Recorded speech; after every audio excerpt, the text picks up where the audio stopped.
बेटी की बारात। कहते हैं इस सृष्टि में सबसे बड़ा दान है कन्यादान। इसलिए शास्त्र में कहा जाता है कि अगर आपने कन्यादान कर दिया तो आपने गंगा स्नान कर लिया। लेकिन कन्यादान करने के बाद क्या बेटी का रिश्ता उस घर से टूट जाता है? अक्सर बेटियों को तो यही सिखाया जाता है। हमारे प्यारे लाल मिश्रा भी अपनी बेटी कुसुम को यही सीख देने में लगे हैं, क्योंकि अब कुछ ही दिनों में कुसुम की शादी होने वाली है। माँ, जरूरी है क्या कि शादी के बाद साड़ी पहने? अरे ऐसा क्यों कह रही है बेटा? शादी के बाद एक लड़की का जीवन बदल जाता है।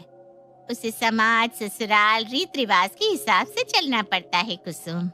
इसलिए मान और मर्यादा बनाए रखना बहुत जरूरी होता है, समझी? हाँ कुसुम, ससुराल जाने के बाद तुम सिर्फ उस घर का मान नहीं बल्कि इस घर का मान भी अपने साथ ले जाओगी। तुम जो भी करोगी उसका असर दोनों परिवारों पर होगा। इसलिए तुम जितना हो सके, जितना अच्छे से हो सके, उतना उस रिश्ते को निभाना बेटा। जी पापा, मैं ध्यान रखूंगी। शादी के बाद ससुराल में कई सारी ऐसी चीजें भी होती है जो तुम्हें समझ नहीं आएगी या पसंद नहीं आएगी, लेकिन तुम प्यार से उसे अपनाने की कोशिश करना कुसुम। इसी से तुम्हारा रिश्ता मजबूत होता है। कुसुम, तुम मेरी इकलौती बेटी हो और मुझे सबसे ज्यादा गर्व तुम पर है।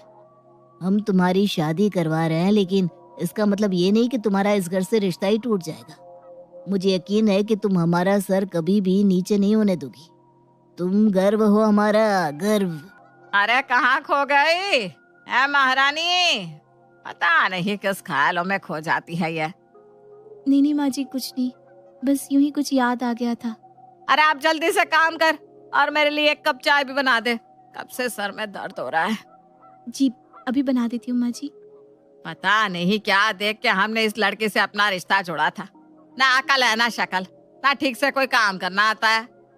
बात तो तुम्हारी सही है माँ। कई बार तो मुझे भी खुद पे यकीन नहीं होता कि मैंने इस रिश्ते के लिए हाँ कैसे कर दी। अब क्या कर सकते बेटा, जो हो गया सो हो गया। लेकिन अब तू तो सुधर सकती है ना बहू। इसका कुछ नहीं होने वाला माँ, ये जैसी है वैसी रहेगी। अरे मेरा टिफिन कहाँ है? अभी तक तैयार नहीं किया क्या? पता नहीं कहाँ ध्यान रहता है इसका। अरे कहाँ खोई रहती है सारा दिन। ये रहा आपका टिफिन और माँ जी आपकी चाय। सुनो, आज रात को मेरे कुछ दोस्त आ रहे हैं, इसलिए अच्छा सा खाना बना देना, समझी? लेकिन आज तो मुझे मम्मी पापा के घर जाना था ना। आपने कहा था शाम को चली जाना। कहा होगा, लेकिन अब मेरे दोस्तों ने प्लान बना लिया है, इसलिए कोई जरूरत नहीं वहां जाने की। फिर कभी चली जाना। लेकिन मम्मी पापा कब से कह रहे थे घर आने को। अगर पति कह रहा है तो बात समझ में आ जानी चाहिए। यो बहस करना अच्छे लक्षण नहीं है। सही कह रही है माँ। मैंने कहा ना, आज कहीं जाने की जरूरत नहीं है, मतलब नहीं जाना कहीं भी। शाम को सब कुछ तैयार करके रखना, मुझे कोई गड़बड़ नहीं चाहिए। जी ठीक है। कुसुम के ससुराल वाले उसे बिल्कुल भी अच्छे से ट्रीट नहीं करते थे। जैसे वो कोई घर की नौकरानी हो, वैसा ही उसके साथ बर्ताव किया जाता था। लेकिन उसने कभी ये बात अपने माता पिता के साथ नहीं की, क्योंकि उसे लगता था कि उसके माता पिता का सर झुक जाएगा अगर उन्हें ये बात पता चली तो। सुन बहू, अपने मम्मी पापा को मना कर देना कि आज तू नहीं आएगी, वरना उनके फोन आते रहेंगे लगातार। जी। हेलो पापा, कैसे हैं आप? मैं ठीक हूँ कुसुम, तू कैसी है बेटा? आज आ रही है ना? मैंने तेरे लिए तेरी मनपसंद कचौरियाँ भी लाई है, तुझे बहुत पसंद है ना? नहीं पापा, मैं ना आज नहीं आ पाऊंगी। आज आकाश के कुछ दोस्त आ रहे हैं, इसलिए कुछ तैयारियां करनी है। सॉरी पापा। अच्छा, दामाद जी के दोस्त आ रहे हैं। चलो कोई बात नहीं बेटा, पहले ससुराल वालों के बारे में सोचना चाहिए। मुझे गर्व है कि तू सब कुछ इतने अच्छे से संभाल रही है। जी पापा, पर मुझे आपकी बहुत याद आती है। I really miss you पापा। अरे गुड़िया, मैं भी तुझे बहुत याद करता हूँ। जब भी घर में तेरी पसंद की कोई चीज बनती है ना, तो लगता है कि अभी आएगी और कहेगी पापा ये तो मैं ही खाऊंगी। लेकिन मैं ये सोचकर खुश हो जाता हूँ कि मेरी बेटी अपने ससुराल में खुश है, चैन से है, और बस फिर आंसू रुक जाते बिटिया। हाँ पापा, आप मेरी चिंता बिल्कुल भी मत कीजिए, मैं बिल्कुल ठीक हूँ। आप अपना और माँ का ध्यान रखिएगा। मैं आपसे जल्दी मिलने आऊंगी। तू भी अपना ध्यान रखना बच्चा, है? और सबको मेरा प्रणाम देना। जी, फोन रखती हूँ पापा।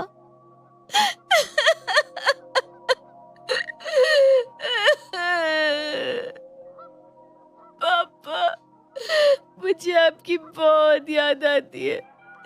मैं यहाँ बिल्कुल भी खुश नहीं। मुझे यहाँ कोई प्यार नहीं करता। कई बार दिल करता है आपके पास चली आऊं, लेकिन मैं आपका सर नहीं झुकाना चाहती। I really miss you, पापा। अरे ऊपर कमरे से नीचे उतरने के लिए अब निमंत्रण भेजू क्या? अरे क्या कर रही है इतनी देर से ऊपर?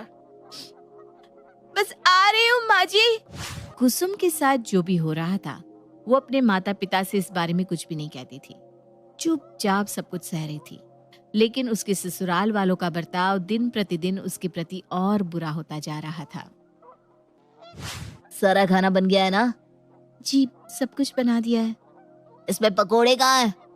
वो आज मैंने टिक्कियाँ बनाई थी ना, तो पकोड़े नहीं बनाए। ये लो, एक काम कहा था इमाम साहब से, वो भी ठीक से नहीं होता। पर और भी बहुत कुछ बनाया है आप। लेकिन पकोड़े क्यों नहीं बनाए? और ऊपर से मुझसे जुबान लड़ा रही हो। अरे जाने देना आकाश, इतना सब तो बनाया है भाभी ने। हाँ छोड़ दे, पकोड़े नहीं है तो क्या हुआ, बहुत कुछ है यहाँ। नहीं नहीं, इन औरतों को सीधी तरह से बात समझ में नहीं आती, और ऊपर से पति से जुबान लड़ाना खूब आता है। आप बैठिए, मैं अभी बना देती हूँ। अब क्या फायदा है? अब मेरा पूरा मूड ही खराब कर दिया तुमने। कभी कभी तो सोचता हूँ क्यों कर ली मैंने तुमसे शादी। ना तुम इतनी खूबसूरत हो, ना अकल है, और ना ही कोई तमीज। पता नहीं क्या सोच के मैंने तुमसे शादी करने के लिए हाँ कर दी। अरे जाने दो ना आकाश, क्यों बात का बतंगड़ बना रहा है? हाँ देख, भाभी रो रही है, छोड़ देना गुस्सा। इसे यही आता है दोस्त, रोना बस, और कुछ नहीं। कुछ कहा नहीं और मैडम के आंसू टप टप टपकने लग जाते हैं। एक तो गलती करती है, ऊपर से सबके सामने रोने लग जाती है। अरे क्या इज्जत रह जाएगी मेरे दोस्तों के सामने? अरे छोड़ दे बेटा, इसका तो रोज का है। तू क्यों अपना मूड खराब कर रहा है? देख, कर दिया ना मेरे बेटे का दिन खराब। कितना खुश था अपने दोस्तों के आने से। रो के मनहूसियत तो मत फैला पूरे घर में। हम चलते हैं आकाश। देखा, तुम्हारी वजह से हमारा पूरा प्लान खराब कर दिया। कुछ कहा नहीं और गंगा जमुना बहने लगती है। अब तो पड़ गया ना चैन तुम्हें? मेरे बेटे की पार्टी खराब कर दी। अरे क्यों करती हो तुम ऐसा? मैं जानता हूँ, आज तुम्हें मैंने अपने मम्मी पापा के घर जाने नहीं दिया, इसलिए ये बदला लिया, इसलिए मेरा दिन खराब किया। ऐसा कुछ नहीं है, मैंने तो कितना कुछ बनाया था आपके लिए। मेरा कोई इरादा नहीं था आपकी पार्टी खराब करने का, सच में। चुप कर। अब सब कुछ खराब करने के बाद कह रही है मैंने कुछ नहीं किया। तुम्हारी इन्हीं हरकतों से मैं तंग आ गया हूँ। मुझे तुमसे बात ही नहीं करनी। अब खुद ही मनाती रहो पार्टी, समझी? पता नहीं ये सब कब तक चलेगा। मैं जितनी कोशिश करती हूँ सब कुछ अच्छा करने की, उतना ही ये लोग मुझे गलत समझते हैं। पता नहीं मैं ऐसा क्या करूं कि मैं इन्हें पसंद आने लगूं। पापा प्लीज मुझे यहाँ नहीं रहना, प्लीज मुझे यहाँ से ले जाइए।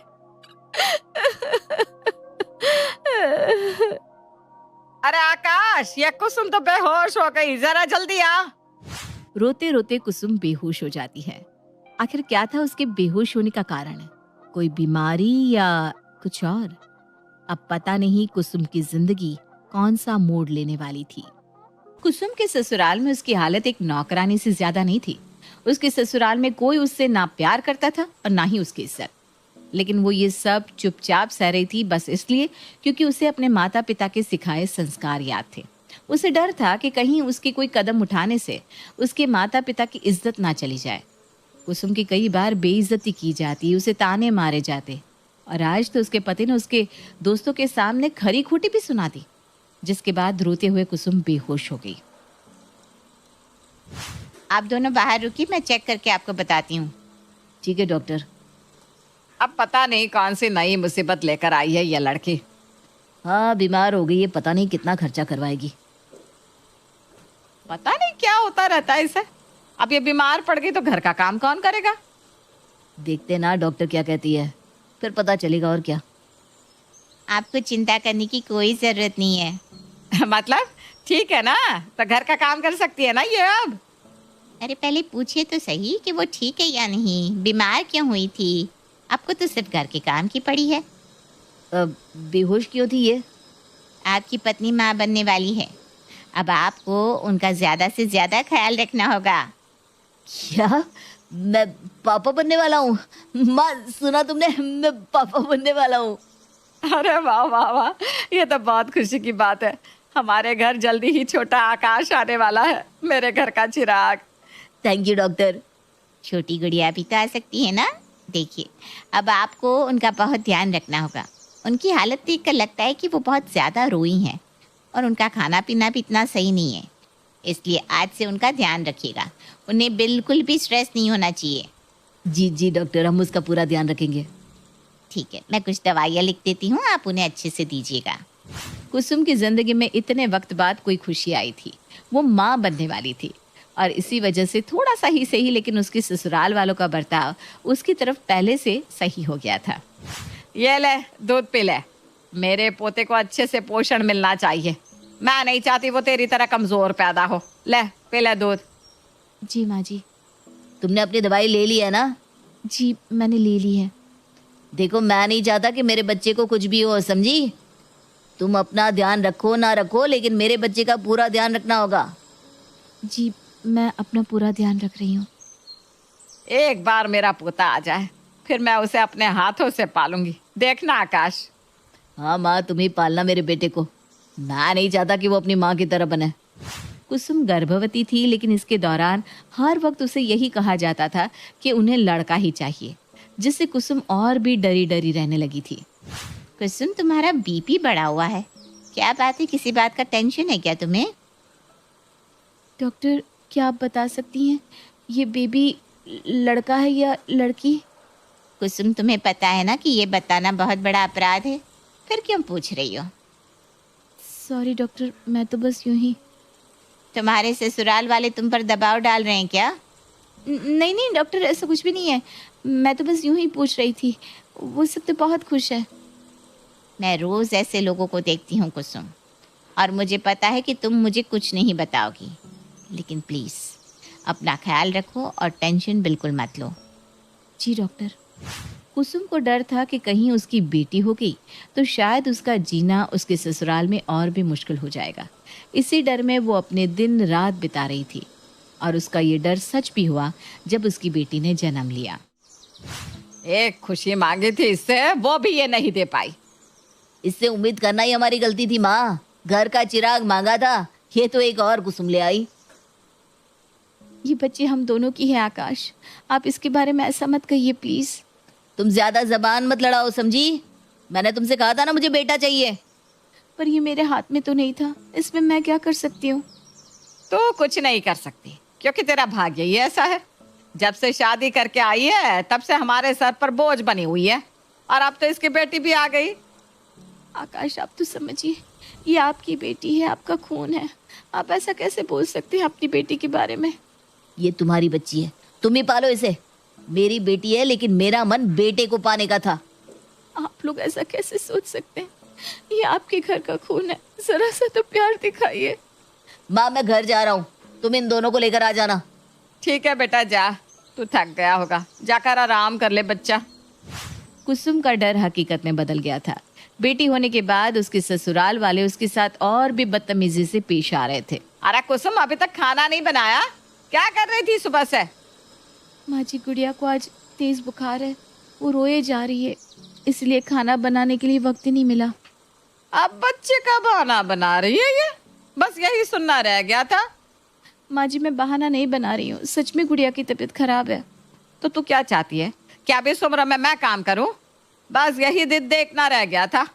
आकाश देख रहा है ना बेटा, ये क्या कह रही है? माँ जी मेरी बेटी बीमार है, रो रही है, एक दिन आप खाना बना लेंगे तो क्या हो जाएगा? तुम्हारी हिम्मत कैसे हुई मेरी माँ से ऐसे बात करने की? हैं? मैं ऐसे बात नहीं कर रही हूँ, मैं बस बता रही हूँ। पता नहीं कौन सा मनहूस दिन था जो मैंने तुमसे शादी कर ली और तुम्हें इस घर में ले आया। तभी अचानक बाहर से ढोल नगाड़ों की आवाज आने लगती है। अरे यह कैसी आवाज है? शायद किसी की बारात आई है माँ। लेकिन इसकी आवाज हमारे घर के बाहर से क्यों आ रही है? आओ माँ, देखते हैं।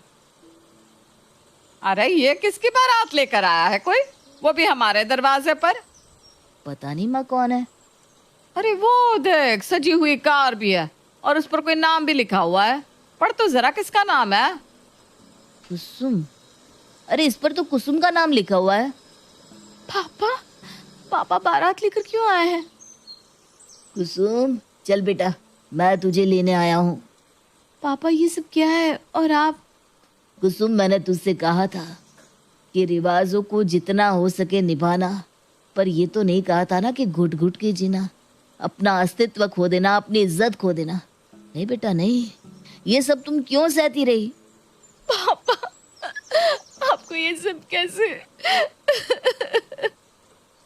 गुड़िया के जन्म होने पर मैं और तुम्हारी माँ तुम्हें हॉस्पिटल मिलने आए थे।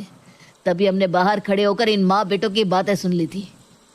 पर मैं तुझे रो धोकर नहीं, बल्कि धूमधाम से इस नरक से ले जाना चाहता था। इसलिए बेटी, ये रही तेरी बारात। मैं तुझे यहाँ से शान से ले जाऊंगा। आपको कोई शर्म भरम है भी या नहीं है?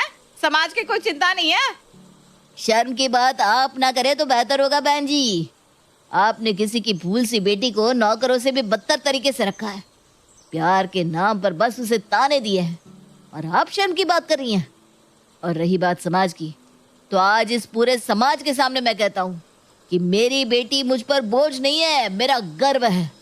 और आप जैसे लोगों की वजह से ही बेटियां घुट घुट के जीती हैं।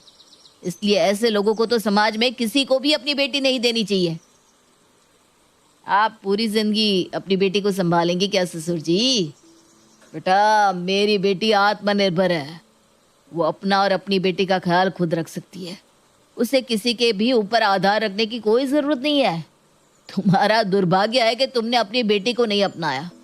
तुम्हें पता ही नहीं कि बेटियां चीज क्या होती है। वो एक पिता का गर्व होती है। इसलिए आज से मेरी बेटी यहाँ नहीं रहेगी। मैं उसे पूरे धूमधाम से बैंड बाजा बारात के साथ यहाँ से ले जाऊंगा। बजाओ बैंड। चल बेटा। पूरा मोहल्ला प्यारेलाल के लिए तालियां बजाता है और प्यारेलाल पूरे मान के साथ अपनी बेटी को वहां से ले जाता है। हमारे समाज में कितने लोग होंगे जो प्यारेलाल की तरह सोच रखते होंगे? अगर ऐसे पिता हर किसी की बेटी के हो तो कोई भी बेटी अपने ससुराल में घुट घुट के नहीं रहेगी। बेटियां बोझ नहीं, बरकत है।